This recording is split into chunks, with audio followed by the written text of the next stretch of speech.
pastors down in Atlanta in New Birth connected me with Dr. Lippman. My family's been in the healthcare business for years. My dad was chairman of the board of Planned Parenthood under Faye Wallace for about 10 years. Chairman of the board of Receiving Hospital, built a new hospital. So I've always been dipping and dabbling in health, and it's an important thing because while African Americans have to deal with discrimination, the real problem is that our lifespan is different than the majority population. There are many things that we die from that we don't have to.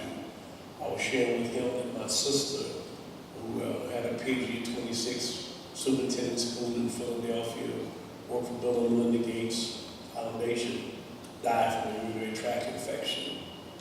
Had a fabulous spread land house in Georgia, but yet her primary care physician didn't see fit to treat her properly. I had to fly her here, and she died 2 years later. So this is something I have great passion for. So when Jamal said to me, I need to come see you, which I came down and brought my staff, and to hear that what African American women in a disproportionate percentage are impacted by, that you can actually shrink and eliminate fibroids without surgery, and that subsequent to that procedure, women have had children, and all those kind of things, and having met some of those women now work for you, and the like, I said, Doc, you need to bring this to Detroit.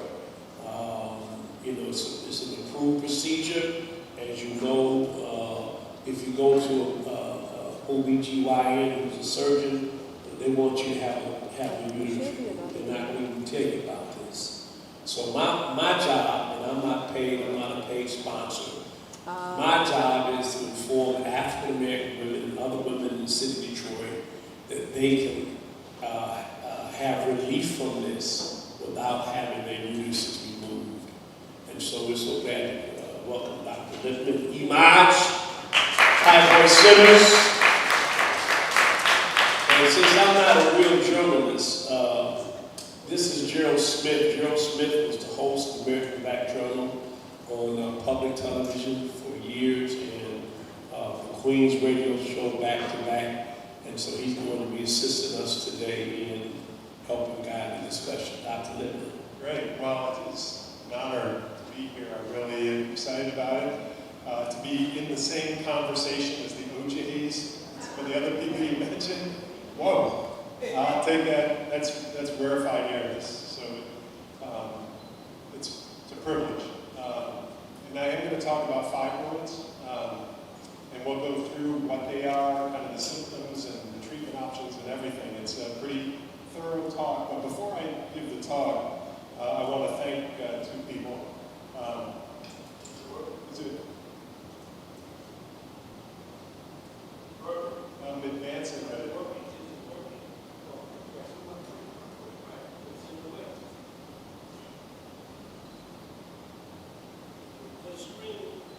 I can see it on my laptop.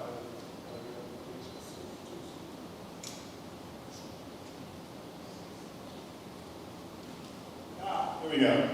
So there's the first person I have to thank. As Reverend Sheffield said, he came to Atlanta, came to our center, and saw what we do and met some of the people there. So thank you, Reverend Sheffield, for having me. And the other person who's in the room is my colleague, Dr. Phil Adler. He's going to be the main man in Detroit here. So you'll want to get in front of him and talk to him as well. I'm glad he's here with his wife. And so what are fibroids? Because some people don't know what fibroids are. They're the #1 pelvic tumor seen in women. They're benign, they're not cancerous, that's important. But in a lot of women, it can cause a lot of misery. 1 of every 3 women have these benign tumors, and up to 80% of adult African American women have them. And you would mention it's kind of disproportionate to the African American community. We can talk about why that might be. It's the #1 reason why women have heavy periods. And sometimes women bleed heavily for a long period of time, and they don't know that that's not normal. one of the problems in the discussion about fibroids, and it's getting a lot of talk this month. July is Fibroid Awareness Month in Georgia and some of the other states. I don't know if it's not in Michigan, we've got to work with Mary and other legislators to make sure that July is Fibroid Awareness Month here in Michigan. So there's been a lot of discussion. You may have seen some of it. I spent the whole weekend before I came here in Atlanta with Lupita Nyong'o, who's in the big movie of the summer, The Odyssey, and she's been struggling with fibroids. And her journey was many years ago, 13, 14 years ago, it was discovered, and they did a myomectomy, and we'll talk about what that is. It's a surgical procedure done for women that are interested in fertility versus hysterectomy, which is removing the uterus in women that are not interested in fertility. And now 13 years later, she's got even more fibroids. And she's disappointed because the only thing they're offering her is another myomectomy. And as I say, I do this amazing, and Dr. Adler as well, we do this amazing non-surgical 30-minute outpatient procedure called uterine fibroid embolization. It's well proven safe and effective. It's not anything new or experimental. Say it's been around 30 years now. But you have to see a different type of physician. Both Dr. Adler and I are medical doctors. We're MDs, but we're not gynecologists. We're a different type of physician called interventional radiologist. And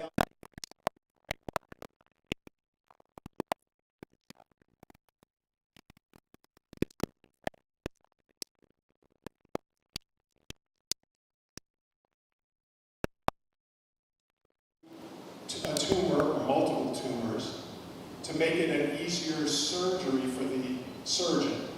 And so this group in France decided, well, we're going to embolize fibroid tumors before they get a hysterectomy, because fibroids are very vascular tumors. And so they started doing that. Well, in France, the medical system is unlike here. You can get a CAT scan or an MRI the same day. But in Canada and Europe and France, you got to wait weeks to get elective care. So these women were embolized and they were sent home. And what happened? 6, 7, 8 weeks, their symptoms went away. So they would call up the gynecologist and say, my periods are normal, I feel great, my pain's gone, my urinary frequency's gone. Do I still need the hysterectomy? And the answer was no. All you need is that first part. And so UFE got discovered in the mid-90s, and we've been doing it ever since. And it's something you really need to know about. Unfortunately, the gatekeepers of women's health, the gynecologists, have done a fabulous job of keeping UFE under wraps because they're surgeons, and surgeons want to operate. And so, even though they went into gynecology, I presume, because they wanted to help women, why don't you become a gynecologist? And we have one of the biggest helps for women of all time. You don't mention it. I don't know how you sleep at night. I really don't. In fact, if there was a Mount Rushmore of women's health, I would put it would be pap smear, mammogram, UFE. It's that important to women, particularly women of color. So, again, fibroids are very common. It's the #1 reason why women, unfortunately, right now undergo hysterectomy. And if you look racially, white women get hysterectomy for cancer of the uterus. That's appropriate. Black women get hysterectomy for benign fibroids. Not appropriate, not necessary. It's an option, but given how great UFE is, and you'll hear how great it is in a moment, it should be the option of absolute last resort. But unfortunately, it's a first and sometimes first and only option given. Oop.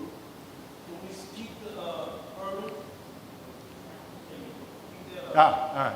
So, African American women get fibroids earlier in life. They tend to be bigger, more numerous, and despite the fact that they're benign, they're more likely to undergo hysterectomy.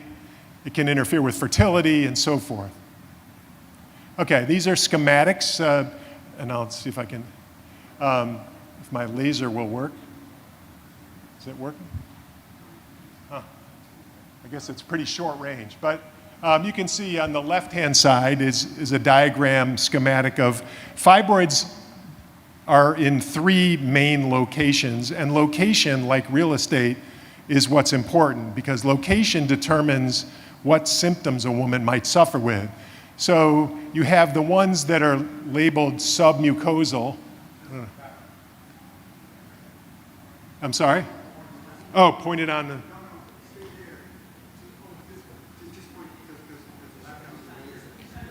It's a laser pointer, but I don't know why it's not. Let me see if I get really close. Wow. Yeah, it's just, I can't, it's too light. But anyway, so the submucosal ones, you can see they're right up against the cavity, right underneath the lining. And so it's indenting the cavity of the uterus right underneath the lining, and it's the submucosal ones that cause the heavy bleeding. You have ones on the outer part of the uterus at the top of the screen, the subserosal. They grow away from the uterus, and they press on whatever's next to them. So they press on pelvic nerves. If they're in the front of the uterus, they press on the bladder to cause urinary frequency. If they're in the back of the uterus, they'll press on the colon to cause constipation. And then the intramural fibroids, which are the most common type, depending on which way they grow, and they can grow in either direction or both, will cause either, if they grow towards the cavity and lining, they cause more bleeding. If they grow outwardly, they cause more bulk-related symptoms, but they can do both. And on the right-hand side of the screen is kind of the arterial tree of the lower abdomen and pelvis, and that's exactly how we do the embolization. The approach is and we'll see that in a minute, is at the very top of the right leg, where a woman's leg meets her torso. And we'll gain access to this tree, and there's a uterine artery on each side, and we'll steer a little tiny catheter like a piece of spaghetti into each of the uterine arteries one at a time, and each of them branch like a tree, getting smaller and smaller and smaller branches till you get out to the leaves. The fibroids are the leaves of the tree, and we know what size those small peripheral branches are, and we can plug them up.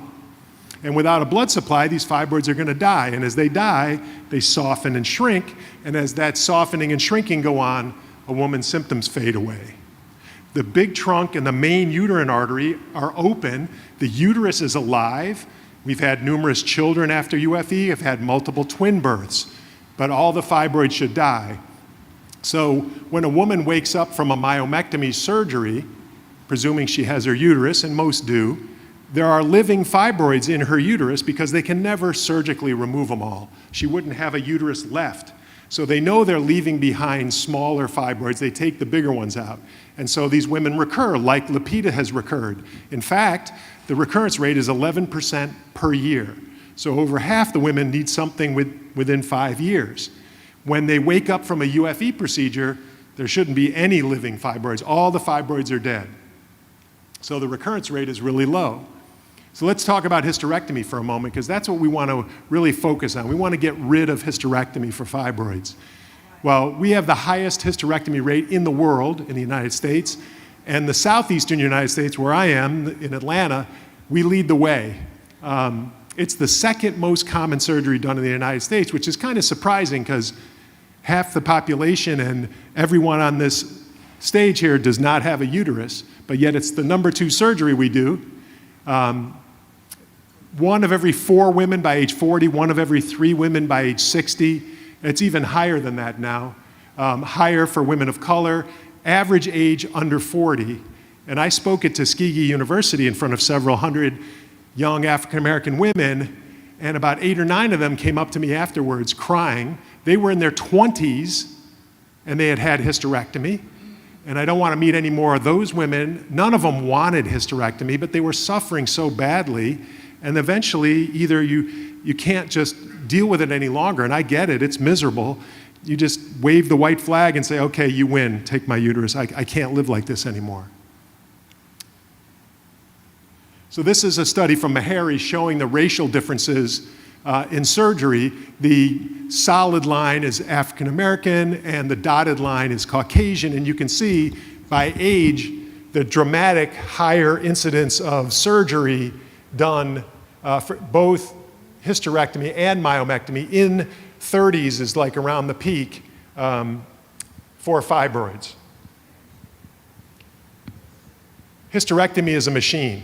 It is an absolute multi-billion-dollar industry, and this whole weekend that I mentioned that I've been participating in, the whole meeting was sponsored by Hologic, who provides the surgical instruments for these procedures. So you can imagine how much we talked about UFE this weekend, about yay much. But we're in the room, and I feel like I'm Shirley Chisholm sometimes.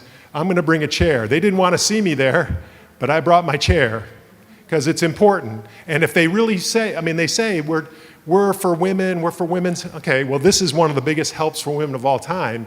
We need to be in this discussion because they don't need the surgery that you are peddling. Anyway, I hear a lot in the office that, the patients will tell me, my doctor said my uterus was worthless after childbearing. That's absurd. It's absolutely absurd, but I hear that all the time. Because what they don't mention, because they say, oh, just have a hysterectomy and you'll be done with the suffering. Because the suffering, as we say, is significant. But what they don't tell the women is, and these are young women, remember, average age 39, sometimes in their 20s. What happens to these women when they have a hysterectomy? They don't mention the things that happen.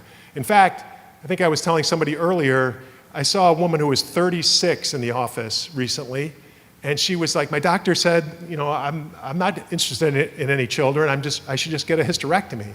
And I said, that's fine, that is an option for you, but you're 36, and okay, you have a hysterectomy, snap, now you're 63. Are you still happy? And she's like, no. I go, because I know a lot of 63-year-olds that would love to be 36, but I don't know too many 36-year-olds that want to be 63, because that's what essentially happens to you, to a lot of these women. It changes them psychologically, like a man being castrated. There's a lot of sexual dysfunction, and it's embarrassing to talk about. Loss of libido, loss of orgasm, a lot of bone loss, urinary leaking. You take this big fibroid-filled uterus out of the pelvis, and now these women leak urine. In fact, I have a Depends ad in my office from a magazine, and it's this attractive, thin African-American woman in her 30s, looks like, and she's scooching on her skinny jeans over her adult diaper, and there's a cute slogan like, they'll never know your secret. That's really tragic. That's really sad, because there's wait a minute, why does that woman need a diaper?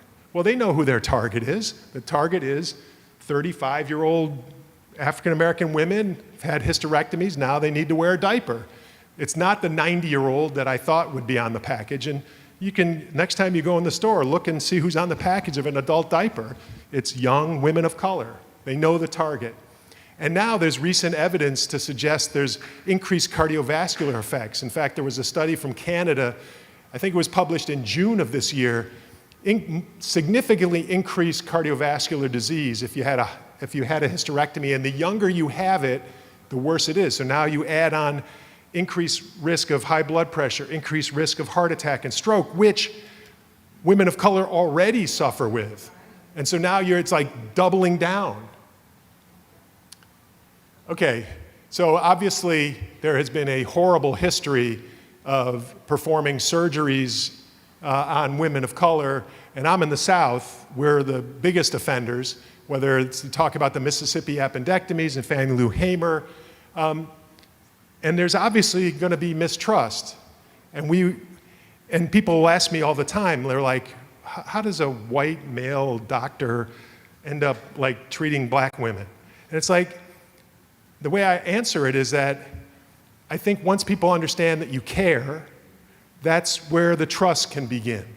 And so we've been in Atlanta a long time now, say over 30 years, treating women. My practice is probably at least 90% women of color. And you can see all about our practice. We're very transparent. But people need to know about this procedure, and they need to seek out second opinions from doctors that truly care, and they're not motivated by other things. Those that people delay care, and they did a study at the Journal of Women's Health from the Mayo Clinic. It showed the average woman suffering with fibroids waited at least 3.5 years to come forward and get treated. and a quarter of them waited over 5 years. And some of that had to do with this mistrust, this like, I don't know if I can trust my doctor. And so they end up suffering a lot longer than they otherwise would. Plus, in this study back in 2013, UFE was available.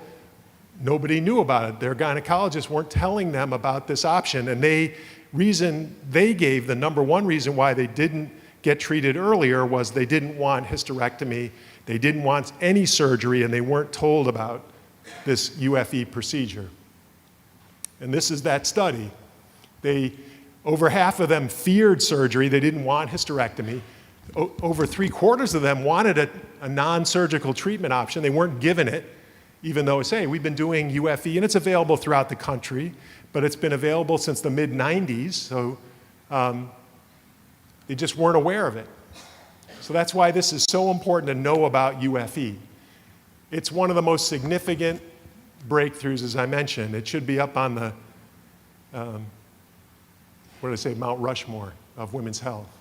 It's completely without any surgery whatsoever. It's outpatient. The success is very high. Say a 30-minute procedure, several hours of recovery, and you're home with a Band-Aid right where we went in. You're up the next morning. For that afternoon and evening, it's bed or couch. The next morning, you're mobile, feeding yourself, going to the bathroom yourself, giving yourself the appropriate medication.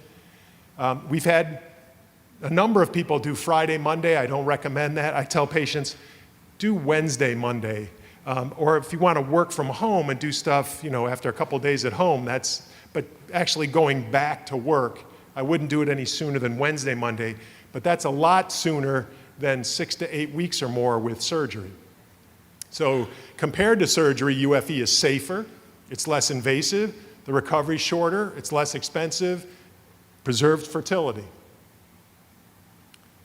So I mentioned some women bleed heavily and they don't even recognize that what they're doing is heavy. Just because you've been doing it for so long doesn't make it normal. And we meaning physicians out there, the patients themselves, it's been normalized, this suffering that's going on. Women have been told that pain is just a part of being a woman and bleeding is a part of being a woman, just be resilient, all sorts of nonsense. And they normalize the suffering that's going on. It's been going on for a long time, and it needs to stop. I tell patients, because if you look in the textbooks, the definition of heavy periods was obviously written by a male, a gentleman, a man, because it talks about like 80 cc's of menstrual blood is too much. I don't know anybody that takes their pads and squeezes them into a graduated cylinder, and it must have been written by a man, because no woman would ever come up with that ridiculous definition. So what I tell patients is very simple, very simple. If your period interferes with your quality of life in any way, it ain't normal. I don't care what the hemoglobin level is, the ferritin level, and I've had patients who are bleeding horribly, and their doctor won't treat them because their hemoglobin doesn't fall into a certain range where they're told to treat. No, it's clearly interfering with her quality of life.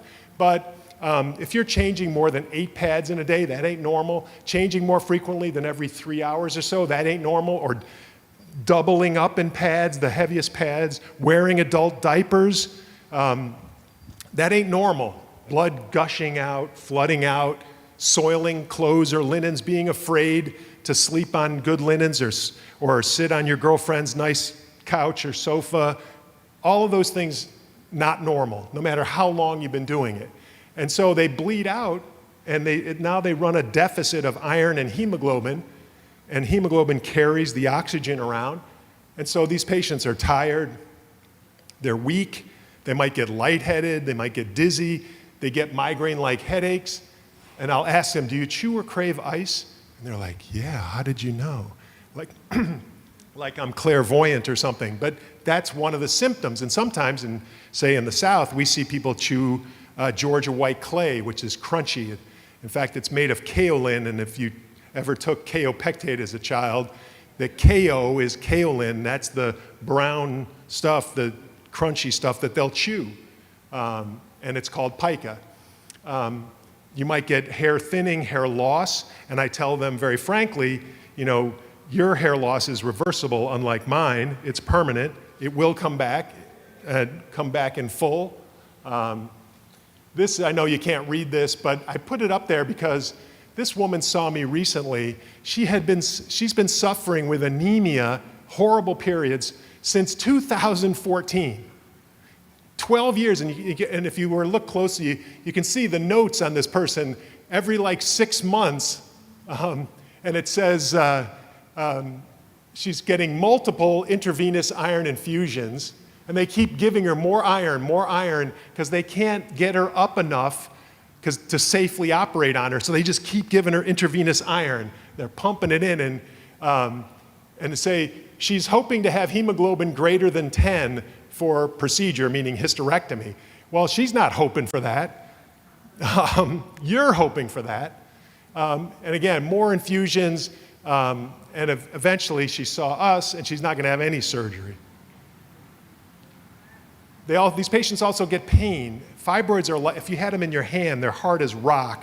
And as I mentioned earlier, they press on things. So ones in the front press on the bladder, and the side press on the pelvic nerves, so forth. And you can get the same sciatica that women get if they lift something too heavy and you throw your back out. That same sciatica can be fibroids. And some people get steered in the wrong direction because it seems like, oh, you need to see an orthopedic surgeon or a chiropractor. And we get referrals from chiropractors going, this lady's spine is normal, but I saw on the MRI, she's got a big old uterus with fibroids in it. Yeah. So there's bulk-related symptoms. Ones that are near the cervix can cause painful intercourse, and as I mentioned, the bladder ones, and the ones in the back of the uterus can cause constipation. Again, that can throw people off. Anybody that has chronic constipation is going to see a GI doc. They're going to get scoped from below and all sorts of stuff that is just not necessary if they knew it was fibroid-related. So to compare hysterectomy with UFE, hysterectomy is in the hospital. It's under general anesthesia. It's a major abdominal surgical procedure.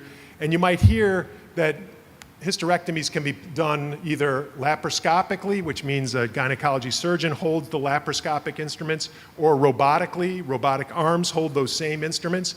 But in most instances, they can't be done laparoscopically or robotically because the uterus is too big and the fibroids are too big. And so they have to be done open, which means horizontal incision all the way across. They call it a bikini, try to make it sexy. It's not sexy at all. And if the uterus gets above the belly button, which is a 16-week pregnant size, they'll describe women as a certain size pregnancy. If they get above the belly button, that means vertical incision, breastbone vertically all the way down to pubic hairline. And then the pièce de résistance is if they don't want to get the vertical and they're like, isn't there any way you can do the horizontal? And they try to do the horizontal and they can't make it. Then they get the famous upside down T, which is really brutal. Versus UFE. Again, outpatient, no hospital, no general anesthesia. It's local and IV sedation. They get a Band-Aid right here.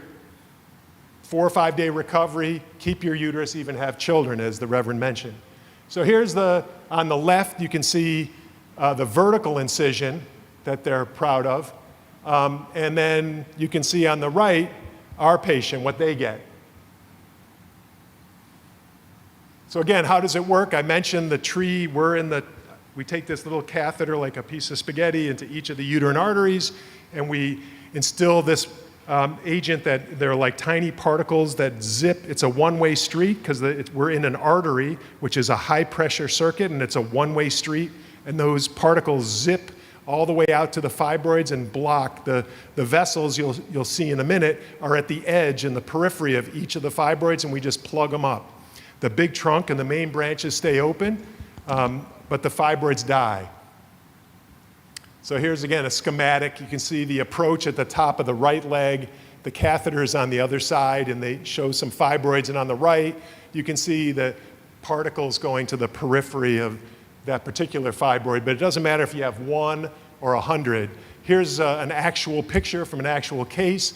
And you can see on the left, you get the idea that you can see the blood vessels are at the perimeter of each of the fibroids. The fibroids are shown because you can see the blood vessels at the edge of each of these balls. They're like ball-like tumors. And then after the embolization, you don't see any of those fibroid vessels anymore. And same on the other side. You can see on the left-hand image, again, multiple circular things, and then on the right, you can see the main uterine vessel is open, but you don't see any of those smaller branches. And here's MRI images. We get pictures, usually at 3 months after. These happen to be at 6 months. On the left, you can see a really, well, in both of the images, we're looking at her from the side view. So the woman's front is on the left-hand side. You can see kind of the spine and the back. And again, on the same, the woman's front is on the left and her spine and the back of her is to the right. And you can see on the first image, a really big fibroid in the center of her uterus. She was having horrific periods. She wasn't having any urinary symptoms. The white structure here is the bladder. And then 6 months later, you can see the difference. All of her symptoms are gone and she's a new woman. I mean, literally transformed. Here's another huge fibroid on the left. And then 6 months later, you can barely see it on the right.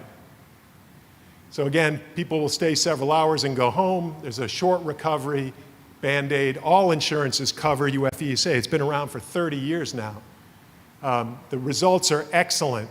Almost everybody sees significant result. It doesn't have a limit for size or number. It treats every fibroid that's in the uterus, and recurrences are unusual because when you knock out all the fibroids, it takes a long time for a woman to recur. Now, if she gets a UFE in her late 20s, 30s, okay, maybe she might recur down the road in her mid to late 40s, 50s, but even in the unusual circumstance of getting 2 UFEs, that is still way, way, way better than 1 surgery.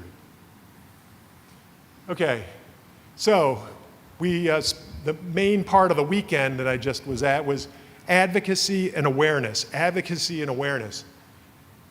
I would say if you don't talk about obesity, I think fibroids is the most pressing public health need in this country right now. It's number 2 to obesity in terms of impact to people. And people will ask me, well, when something is so prevalent and affects so many people, why isn't more done about it? Well, the first thing is we need research. And there is very little research despite the fact that it affects so many women. And to give an example, fibroids affect about 30 million women, particularly women of color, as we mentioned. It has a huge impact to society, missed work, productivity, what have you. And it gets about $18 million a year in research, which sounds like a lot. $18 million is a lot of money, but in the research game, that is peanuts. And so that's about 60 cents per person affected. It ranks near the bottom of the most common medical conditions as far as research funding. Cystic fibrosis, which is a condition primarily seen in Caucasians, about 30,000 people, not 30 million people. And when I was growing up a long, long time ago, these kids would often die in childhood. If they made it to adolescence, that's about as long as they lived. They never made it to adulthood or had families. Now, because of the research that has gone on since I was a kid, and they get $94 million a year for something that has much less impact to society, that's $3,000 per person affected. So again, this is one of many disparities that needs to be corrected. And I'm proud to say that our foundation, which we don't accept any other outside funding, has contributed just under $1 million to fibroid research. And so we've got to get on the front end of this. We can't wait till the car is broken. We got to figure out what is causing fibroids to begin with, because we know who it affects. We got to get on the other side of it. And this was the conference I was just at with Lapita. She's a wonderful, very warm, charming woman. It was a real privilege. The event was We Can Wear White, and white is a symbol of freedom for those that can wear it. Now, most of my patients, almost all of my patients, couldn't possibly go to this event. they can never wear white. It doesn't matter what time of year it is. But when you get the UFE procedure, and we started a group, and we haven't met since COVID, but we used to have a group called the White Pants Group.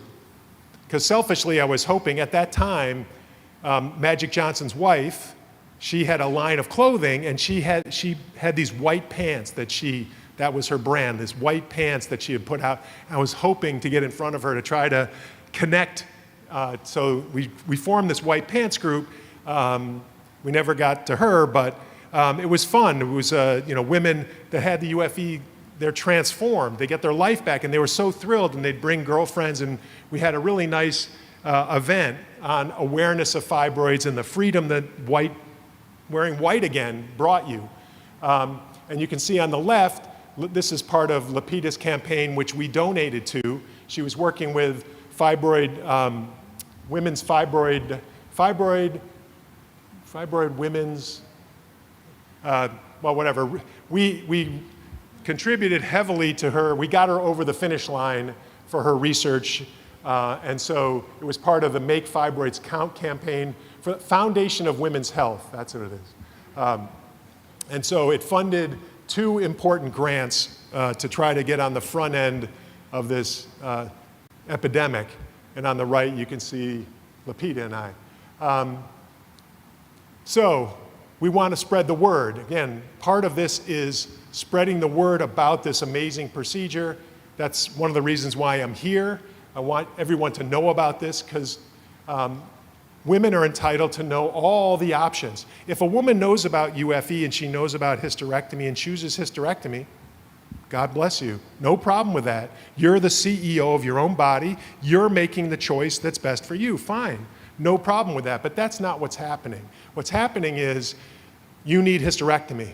Wow, we've been just watching these things. All of a sudden now it's hysterectomy. It's like going 0 to 60. Is there anything else? Nope. Are you sure there's nothing else? No. And they all know about this. It's horrible, horrible to think about that. We want to end unnecessary surgery for benign disease. These are benign tumors. I don't want to run into any more 20-year-olds or 30-year-olds, or any woman for that matter, that wouldn't have wanted a hysterectomy. We can end all of that. But the word has to be spread, and I'm so grateful to the Reverend for helping me spread this word.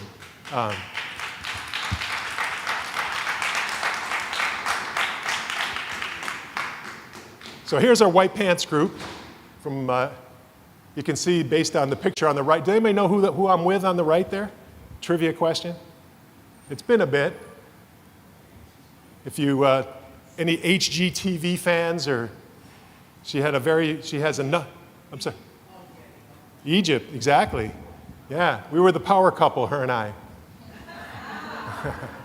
No, I just say that. It's just. But you can see in the background, are you free to wear white pants? I mean, that was part of our White Pants group. And you can see, here's one of the events.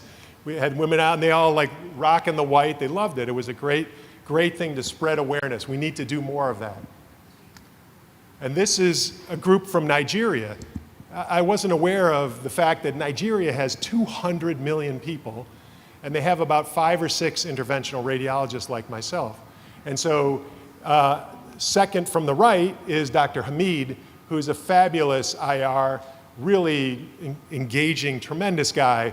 And he came to the Atlanta Fibroid Center, like the Reverend, with an entourage from Nigeria, and now they're doing UFE in Lagos, which is amazing. And we want to help him out because, for the number of people, like 200 million people and like a handful of IRs, they're getting burned out.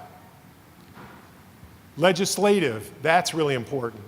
There's been legislation sitting dormant for many years. Stephanie Tubbs Jones was a congresswoman who actually suffered with fibroids and has a research and education bill that is just sitting there dormant.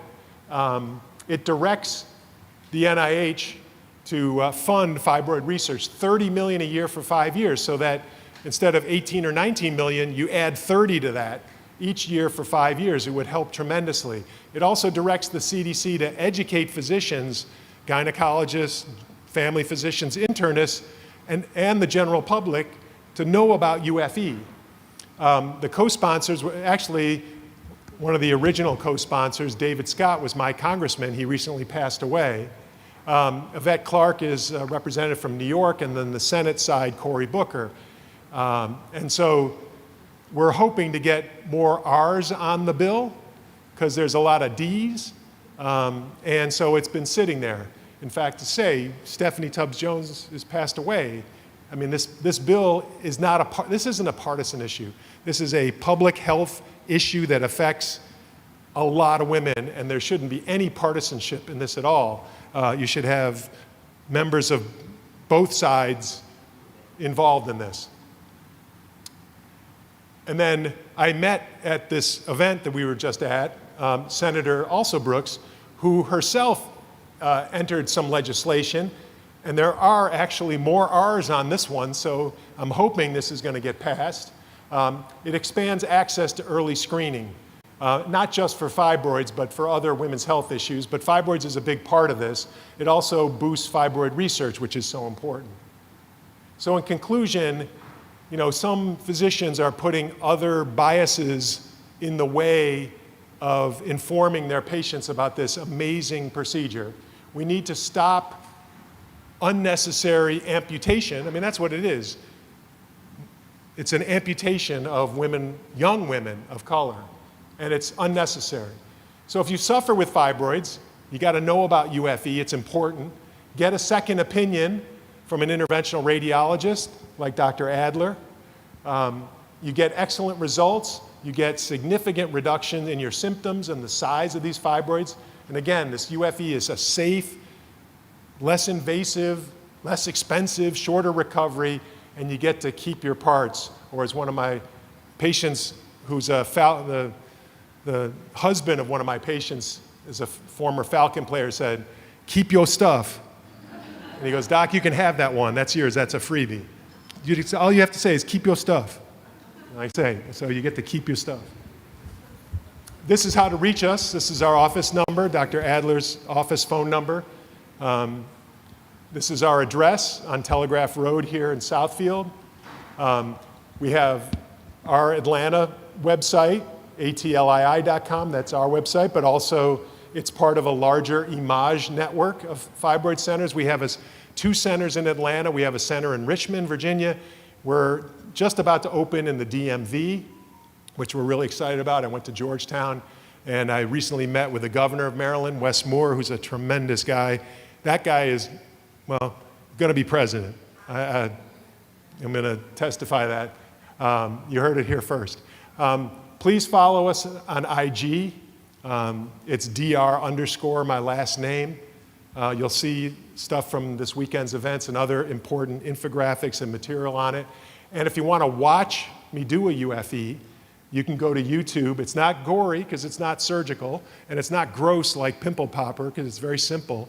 It's about a 38-minute video because it's a 30-minute procedure, but I'm actually talking while I'm doing it. It's very simple to watch, and there are lots of other information and stuff on fibroids and the UFE procedure. And with that, all right, it's time for you to have a seat. Okay. Sit down. Did I talk longer than the Reverend? So Did I talk longer than the Reverend Sheffield? Because I know every service I've ever been to, wow, that's yeah. Well, here's the deal, man. I'm in the business of being a salesperson in a sense. And so when I came down to see you, and David is here, David Felton, the vice president of DABO, we left there, and my wife's a family nurse practitioner. We have our own clinic, and I began to have this conversation. So we're going to have about 10 minutes of questions from us. We'll open it up for the audience. So here's where I'm at, because in my conversation subsequent and in my advocacy for this and sharing with women what I've learned from you, what I think you need to really tell, if there's anybody here who's here considering this or know someone who might need this, you really have to be honest with them about what they may hear when they ask their physician about this. Yeah, I mean, unfortunately, it really depends on the gynecologist. Not all gynecologists are bad human beings. We do see a lot of referrals from gynecology, so there are gynecologists that are in it for the patient and want what's best for patients and will inform them of all their options, but most do not. And that's a big problem. So I would say in general, if you go to your whatever physician and if you feel like you're being rushed, you feel like you're not being listened to, if you feel like you're being dismissed, find another doctor. There are plenty of doctors. Yes. So I think it's important to know because that is what happens. And that is primarily what you've already, I love your honesty that this is profit driven. They make more money off of doing it that way. The consequences are more severe. But if they find that to be the case, because, you come to me about the gospel, I'm going to tell you, I'm biased. The American, there's some accrediting entities American where they College. give you unbiased information about the efficacy of this procedure. Right. They gave it the highest level of medical evidence. It's the American College of Obstetricians and Gynecologists. In 2008, they had to address it because, we've been doing it since the mid-90s, and it took them a long time. But finally, in 2008, they came out with a position statement, a white paper, which stated, with the highest level of evidence, level A, UFE is safe and effective for women that want to avoid surgery. But that was 18 years ago, and still, there's been really no change from the rank and file, even though they all know about it. So, yes, it is. There is a strong financial effort, and it's a train that has been running down the tracks for a long time. If you had if everything revolved around candles, everybody had candles. There's a whole industry of candle makers, and everything we did revolved around the candle. And somebody came along with a light bulb. It's very disruptive, and that's what we've got, the disruptive. Yeah. They know it's better. It gets down to their interest versus yours. And I will say this, and Gerald's going to ask a question. So what, I don't get paid. I'm not paid. Just so you know that. I'm doing this because I believe it's in our best interest. So our organization, just like Bayer Aspirin came to us about prostate, we do this,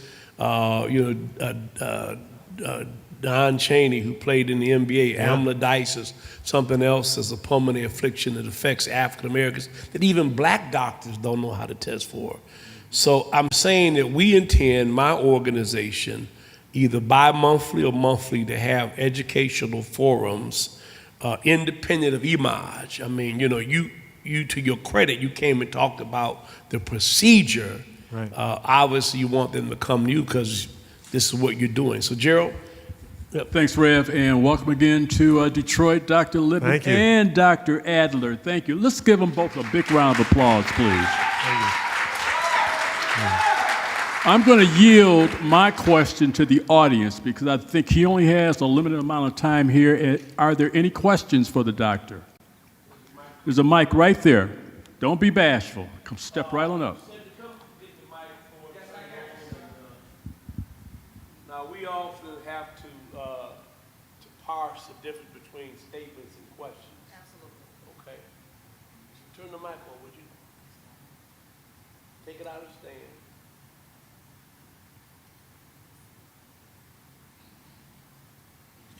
Oh, yep. Just put it right back here. Yep. Yeah. All right. First of all, thank you all for having this forum. Very much so needed. Thank you so much, Dr. Lippman, Dr. Anderson. It's just phenomenal. And the first time I heard you speak on the platform, I was blown away. My question is, first of all, I'm Dr. Michelle D. Clark, CEO of Lift After Breast Cancer, and we answer the question of what's next after active treatment. And I'd like to know, what can we do as community leaders and trusted community organizations to play a role in helping women recognize the symptoms earlier and learn about the treatment options before the condition severely impacts their quality of life? Right. Well, it's a great question. That's an effort we really need to emphasize. We've got to take the normalcy out of it. As I was mentioned earlier, these things that women have just put up with, their doctors reinforce it. This isn't normal. Not bleeding the way they've been doing just because they've been doing it a long time does not make it normal. So we want to change that, whatever, the narrative that this is not normal, it needs to be addressed earlier. In fact, I was having a discussion with somebody about, we were asking, when, I have a daughter, when should I talk to her? When she starts menstruating, maybe even a little bit earlier, just before she starts menstruating, have that conversation with her, talk to her. It's now she's having a period. This is a really good time to talk about fibroids. And people will ask me, well, why do women of color disproportionately suffer with fibroids over other racial groups?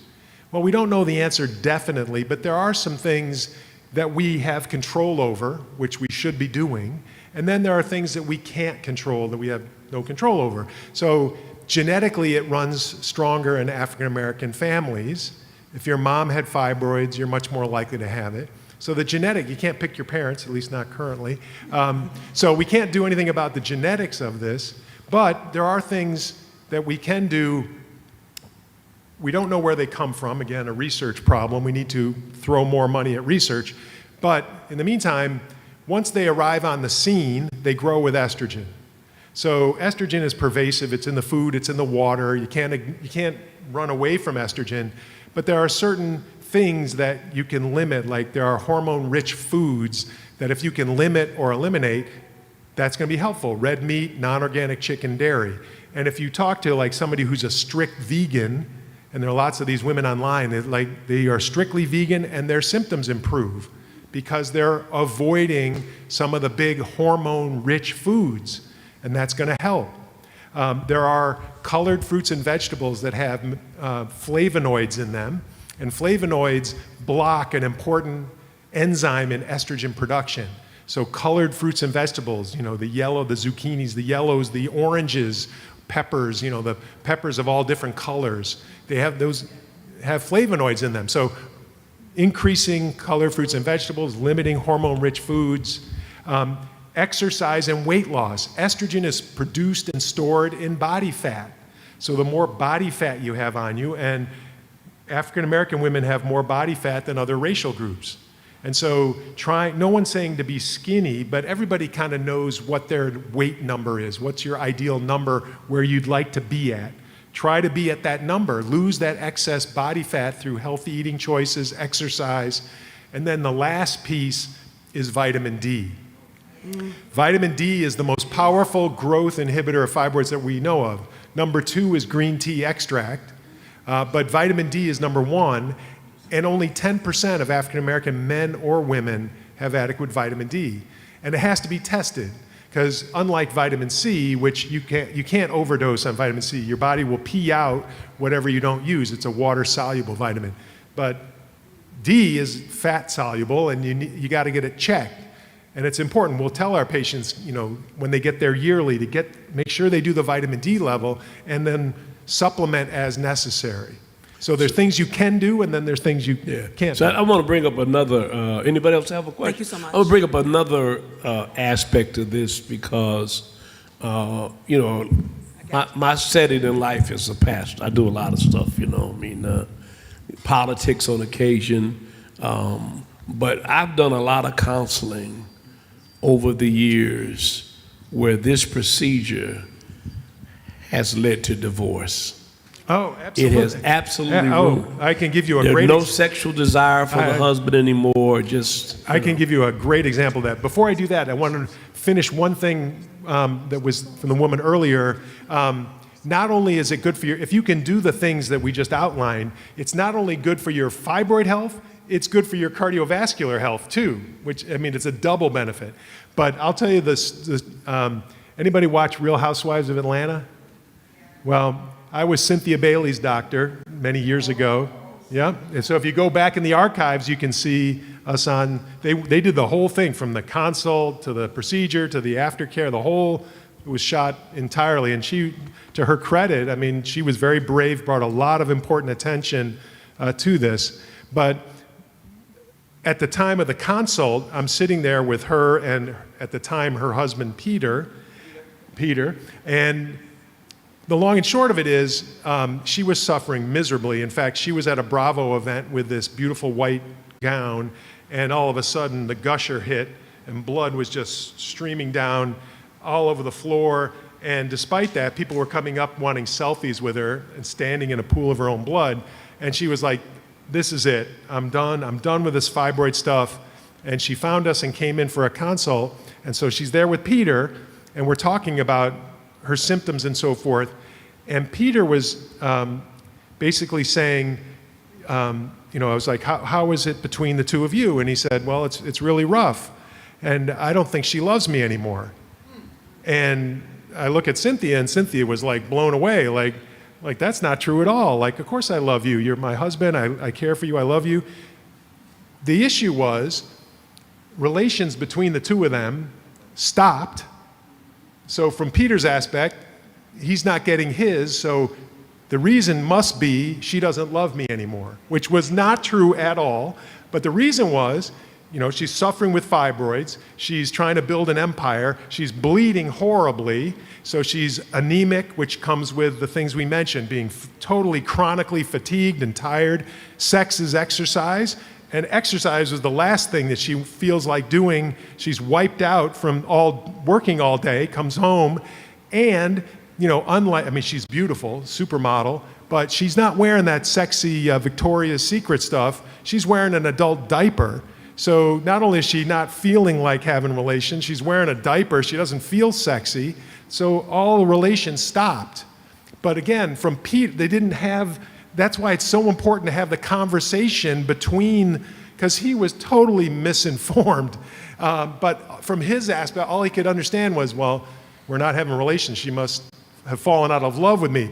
She got the procedure, the UFE, and she got all the energy she hadn't had in years, and her relations resumed. But that's with yours. Right. But I'm saying the people I dealt with had hysterectomies. I see, and then had that. And then that's part of everything changed. Right, that's part of the stuff they don't mention to people before hysterectomy about what are the consequences when you lose your uterus, and we mentioned it during the talk that's one of them, and that's tragic because it's completely unnecessary and unavoidable. We have another question, one last question. Please stand, sir. Young man, he can't stand. Okay, please. Go ahead, sir. My name is Marquez Jacobs. I wanted to speak on the fibroids. There's two things that I've realized through my own research. There's a sterilization and there's fertilization. The sterilization is more prominent in the black community from the Norplants that they was putting in the young girls' armpits. It's strategically being done, and I don't think we talking about that. We talking about the aspect of what it is and what it does. But there's somebody that's happening. It's being created because we aren't able to be. It costs money to fertilize. So if we're having problems having children in our community, we can't spend all that money that it costs, like over in London, to get fertilization to have 9 kids. So when we saw Octomom, the world was all like in awe, but we have to sit back and look and see that there's a higher scheme of things here. Somebody's making sure that fertilization is accessible to people that can afford it, and people that can't afford it, they're sterilizing us. Like you said, they're female castrating us, and we having all these problems. And there's another one called PCOS that y'all not talking about either, right, which is Bavarian cystic ovarian. Polycystic ovarian syndrome. Right, and that is a major problem too. So we have to really talk about that and understand that there's something bigger going on, and are we paying attention? Let me say real quick. That's why I'm here, right? And there's a bifurcation of reasons driven obviously by the dollar. But at the end of the day, when you talk about make America great again and you're eliminating women that can have children of color, all that is kind of related. But here's the good news, and without us going into every facet of medical apartheid and all the stuff that's happened, more than what we know about it happened down in Tuskegee. It's been more than that. There's a great book called Medical Apartheid you ought to read. I was a part working for Mayor Koch. I don't know if you know about the trials where they actually injected children who were wards of the courts with HIV. That doesn't get a lot of attention. The bottom line is, though, and I don't want us to forget this, is that you are offering an alternative to what really is medical malpractice that has far better results than what they're now currently pushing on black women. Well, and I'll see patients in the office that have done much more due diligence before they buy a car, much more due diligence before they buy a microwave, much more due diligence and buy the computer for their children than their own health. And you only get one body, and so it's incumbent upon everybody to kind of take more responsibility for their own health and find someone that you're comfortable with, because it's not like I'm the doctor, you're the patient, you do what I say. That was my dad's generation and before them, paternalistic kind of medicine. No, we're a team. I'm gonna lay out all the options, and you're gonna ultimately make the decision, but I'm gonna tell you, here's all the different choices, and you decide. And you brought up Tuskegee, you know, and as I say, I was at Tuskegee, as I mentioned earlier, speaking, and my talk was about the premise, if you will, of the talk was, you, the audience, are undergoing the Tuskegee experiment of your lifetime, and you don't even realize it. So I'm speaking to several hundred young black women, telling them that.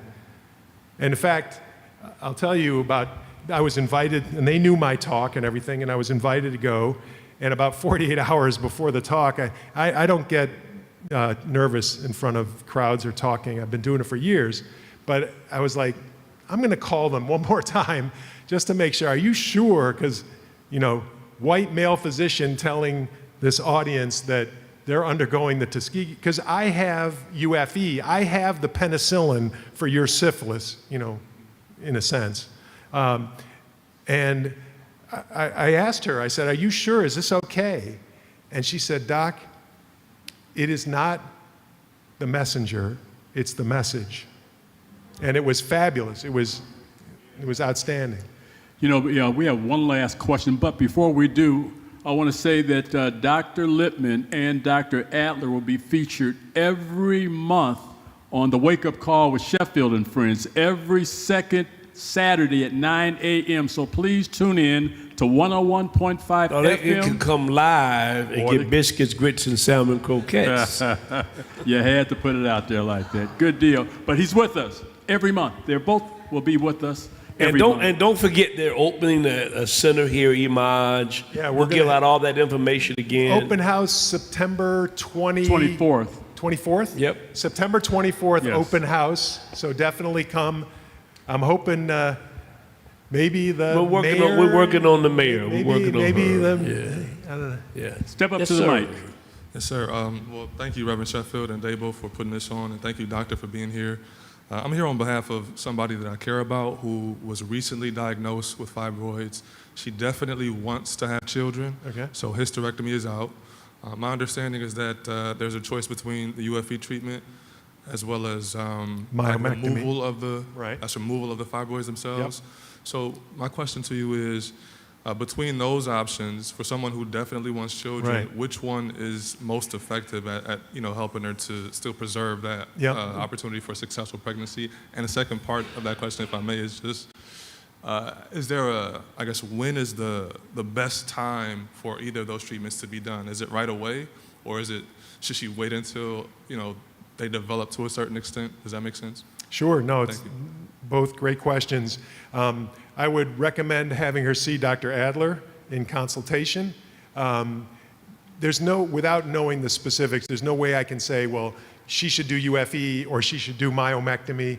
And that's what the consult is usually about 45 minutes. And we talk about the symptoms, we talk thoroughly going through all of the symptoms, and then go over the imaging. We use MRI. Again, it's a high-resolution imaging tool like you saw during the talk to really look at the size and number, because commonly women will say, well, doc, I have 2 fibroids. We've been following them for 10 years. My symptoms are worsening, and on ultrasound, they're getting bigger, so I need to do something.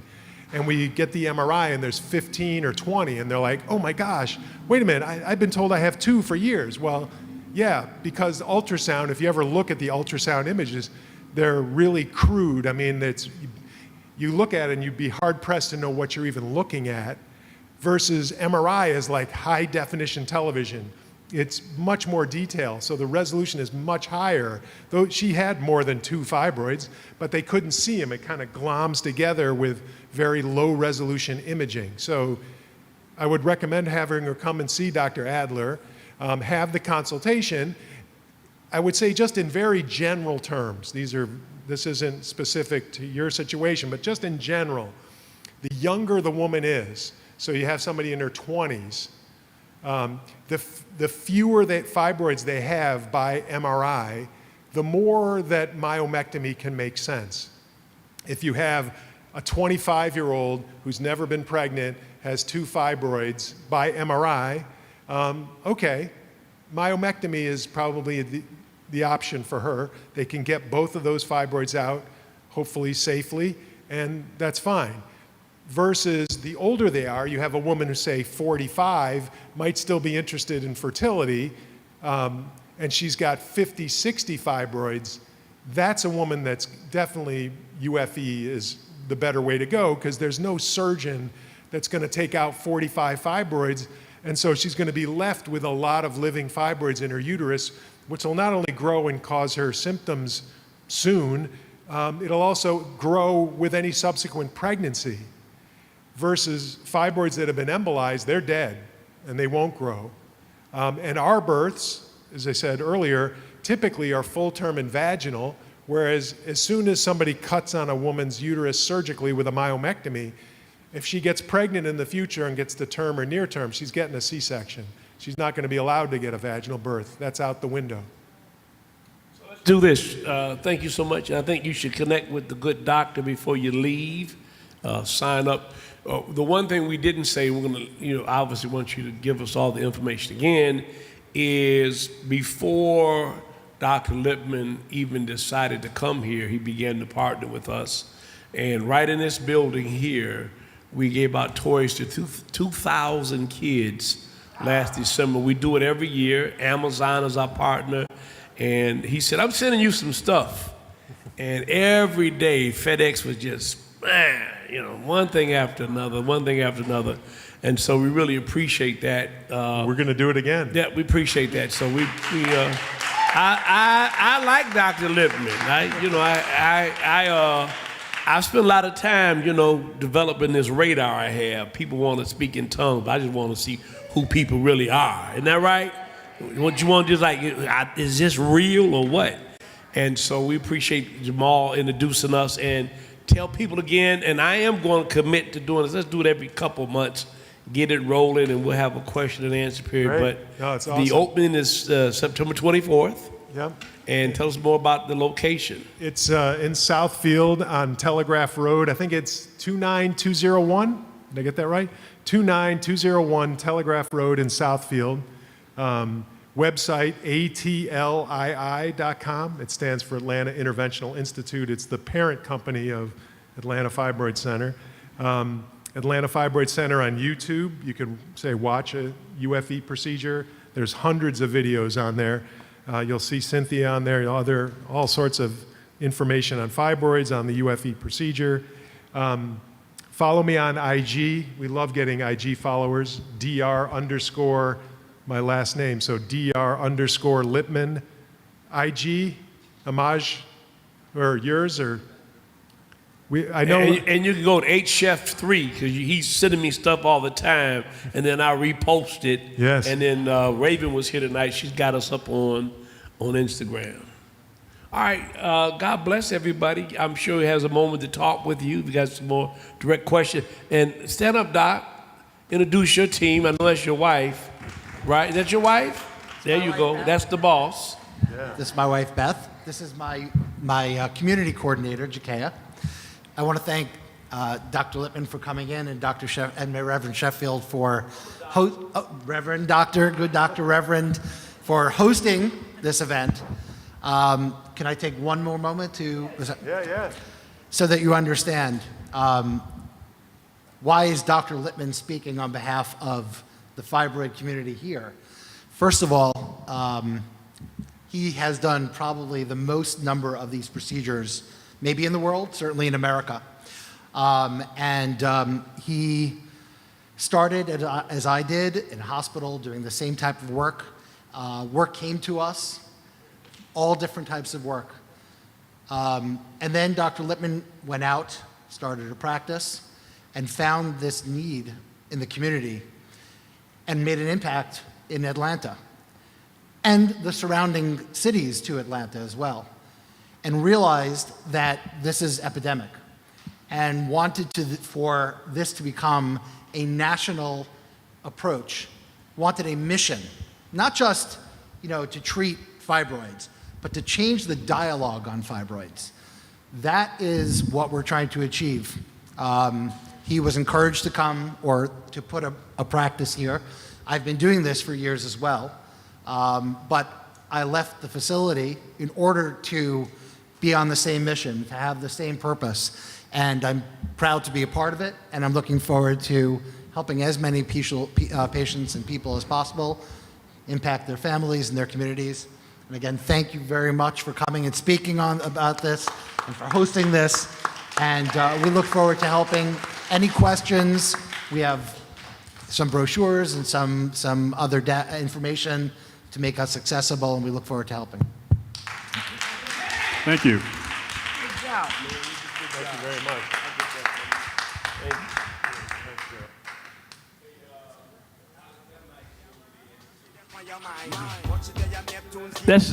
That's Paul McCartney's son over there. Say hello to Alex.